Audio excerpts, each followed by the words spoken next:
as you know, they ended up firing their head coach, Darvin Ham, after just 2 seasons. I was very pissed off about that, quite frankly. I did not like the decision at all. I thought it wasn't fair. I thought it was very just, typical let's take care of LeBron James type of move.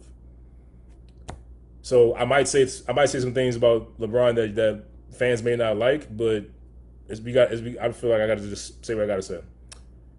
This is LeBron James has been a Lakers since 2018, right? Here we are in 2024. So we're talking 6 years. LeBron is now entering his 4th coach in 6 years. 4th. Before LeBron came to the Lakers, he was with the Cavaliers after coming back from Miami. David Blatt was the coach. After 1 year, gone. After getting them to the finals. Gets a new coach, Ty Lue. Before that, there was a graphic that went up that said LeBron is likely going to have, 8, 9, 10 coaches in his career. I just find that kind of crazy because my first thought is, why did you give Darvin Ham this job to begin with? Why did you hire him? You knew that Darvin Ham was a novice head coach. This is his first head coaching gig. He's never been a head coach before. So we're talking about all this stuff like the Lakers need an experienced seasoned coach to coach LeBron James and Anthony Davis and the older team of older superstars. It's harder to coach older superstars. Well, we knew all that, and you still went out and got Darvin Ham. Why?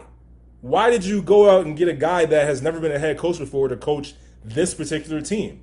If he was coaching the Houston Rockets, the Orlando Magic, a younger team with pieces that are getting better, then he should have went to one of those teams. Why would you go out and hire him for a team like this? To me, by the day, it looks like more and more like a setup. It feels like a setup for a guy that I think is a pretty good coach.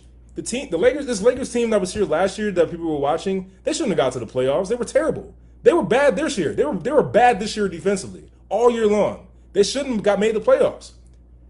So you're going to fire Darvin Ham because he took a sorry Lakers team that, I don't think should have made the playoffs, to the Western Conference Finals, losing to the eventual champion Denver Nuggets. Then to come back next year and then lose to Denver again. Again, you lost to the defending champions. It's not like you lost to a nobody. You lost to the defending champs who were just better than you.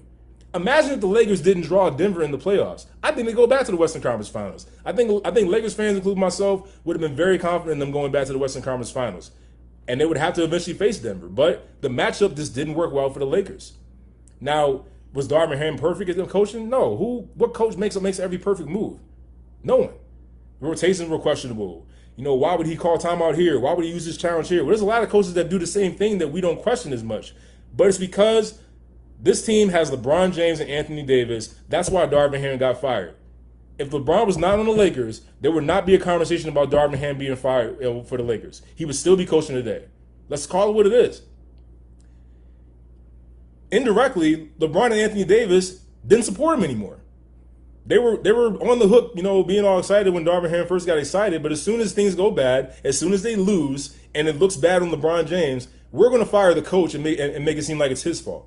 That's what we do every 2 years with the Lakers. It's been a revolving door since 2011, 2012 when Phil Jackson was here. This coach, Frank Vogel won a championship in 2020 with his Lakers team. He gets fired the next year. How does that happen? No one wins the championship every single year. It's really hard to repeat. It's really hard to win a championship, period. But we have these crazy expectations in the Lakers organization where it's like, if we don't reach these heights, the absolute mountaintop, it's a failed season, let's blame the coach. Instead of, hey, let's take a look at the roster and talk about how terrible it is. This roster wasn't that good. Think about what you have. I'll go down the line. D'Angelo Russell, Austin Reeves, 2 very good combo guards. Neither one of them is a true point guard. Their first mentality is to score. That's your backcourt. LeBron James, the small forward / PG / center / positionless player, the guy that wants to control everything. You got that out there with two combo guards. Again, not true point guards, not true shooters. Who was your 4? You rotated Anthony Davis, Taurean Prince. I'm trying to think right now. The other guy, Cam Reddish, my guy Cam Reddish, who I'm still very much a fan of. I hope he finds another team that allows him to play. And Jackson Hayes, Gabe Vincent. These are a bunch of guys that can do, while they can play, they can score. They're not true shooters. You never had a consistent three-point shooter to space the floor. You had a bunch of guys whose first reaction was to put the ball on the floor and make a play. Now, D'Angelo Russell and Austin Reeves, all those guys I mentioned, Rui Hachimura, these guys can make shots, they can play, they can hit threes, but they're not true spot-up shooters.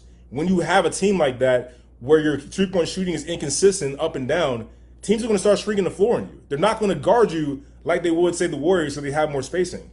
It makes it, again, it clogs the lane up, makes it harder for LeBron James, who wants to drive and drive to the basket and make plays. And it's more tightening space on Anthony Davis, who needs space to operate. This roster was not built great for LeBron and Anthony Davis. It wasn't built great before when Rob Pelinka said, hey, here's a great idea. Let's let Alex Caruso go, JaVale McGee, Dwight Howard, Rajon Rondo, all the players that we had that fit well to help you win the championship, and let's go get Russell Westbrook. I remember when I first said, no, what the hell are you doing? This is a terrible idea. Everyone said, no, it's going to be fine. They're going to make it work. LeBron going to make it work, man. He's a GOAT. He's LeBron. And I said, it's not going to work. Y'all going to sit here looking stupid because it's not going to work. And look what happened. Russell Wilson looked like he was about to get ran out of L.A. altogether. He's from there. How do you get ran out your own home? That's how bad it was. And the thing is, I hate that for Russell Westbrook because, again, another scapegoat. It's his fault. It's not LeBron's fault. It's his fault. Do you really think that Rob Pelinka, this GM, now again, he was Kobe Bryant's agent. Let's not act like that's part of the reason that he didn't get this job to begin with. Kobe Bryant, God rest his soul, swore by him. So you don't think Genie's not going to sign off on that? Do you think that Rob Pelinka did not talk to LeBron or Anthony Davis about making a play with Russell Westbrook? You're lying to me if you think so. So that means LeBron James said, hey, this is okay. I'm gonna make this work because I'm LeBron James. Bring in Russell Westbrook. I'll prove everyone wrong. Had didn't even make the playoffs. Had a terrible season. Westbrook was out of there quicker than he got there.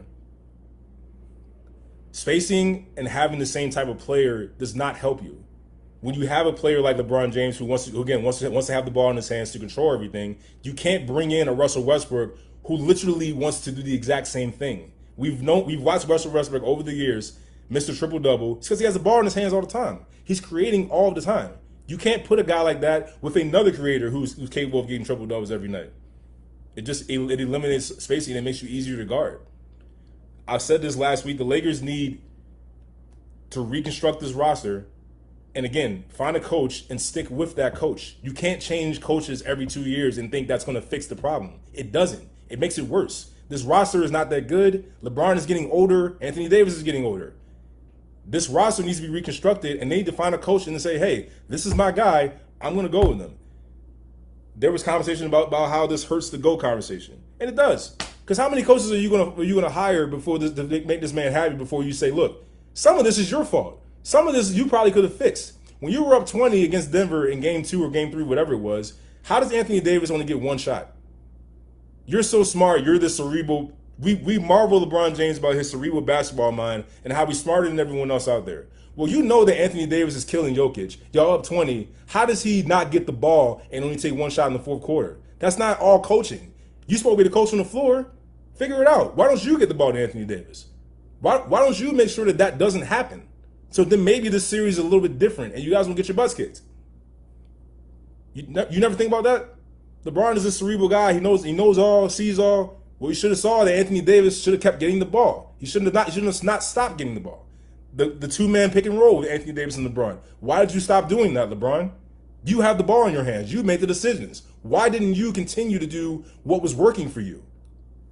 The series turns out differently if you just do that. It's not that the Lakers could not play with Denver. It was the fact that they stopped doing things that made them successful. And they lost it. They blew more leads this entire series. It wasn't even about, Denver barely led the entire series. Lakers led most of the series and they blew it. It's crazy. But we want to go ahead and blame Darvin Ham and say that it's always a coach's fault. LeBron can do no wrong.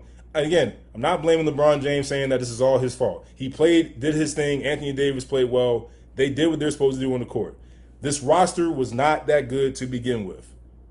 And LeBron is at the age where he can no longer take a team on his back and drag them to the finals like he did in the easy Eastern Conference. This is the Western Conference. And you know what? It's only going to get worse. It's only going to get better. You think the Western Conference is tough now with Minnesota, Denver, Oklahoma City, and others? Guess what? Ja Morant and Jaren Jackson Jr. down in Memphis, they'll be back. Memphis will be back. So now it's another team that can potentially get in the Lakers' way. So you better figure it out how you're going to fix this roster and make yourself more competitive, because you already have enough going on where you have enough teams in the Western Conference that you got to contend with, and you got more guys coming back from injury to get in your way. And do we really think Golden State is going to fade into the shadows and nothing's going to happen with them? They're just going to fade into the shadows, no longer be a threat? I find that very hard to believe if it's the Golden State Warriors that I've come to watch over the past decade. So the Lakers have a lot of things they need to fix, but they didn't need to start with firing Darvin Ham. That was to me a mistake. That was to me a scapegoat move to make Rob Pelinka look good and to make LeBron James and Anthony Davis look good after basically throwing their coach under the bus after they lost a game after being up 20.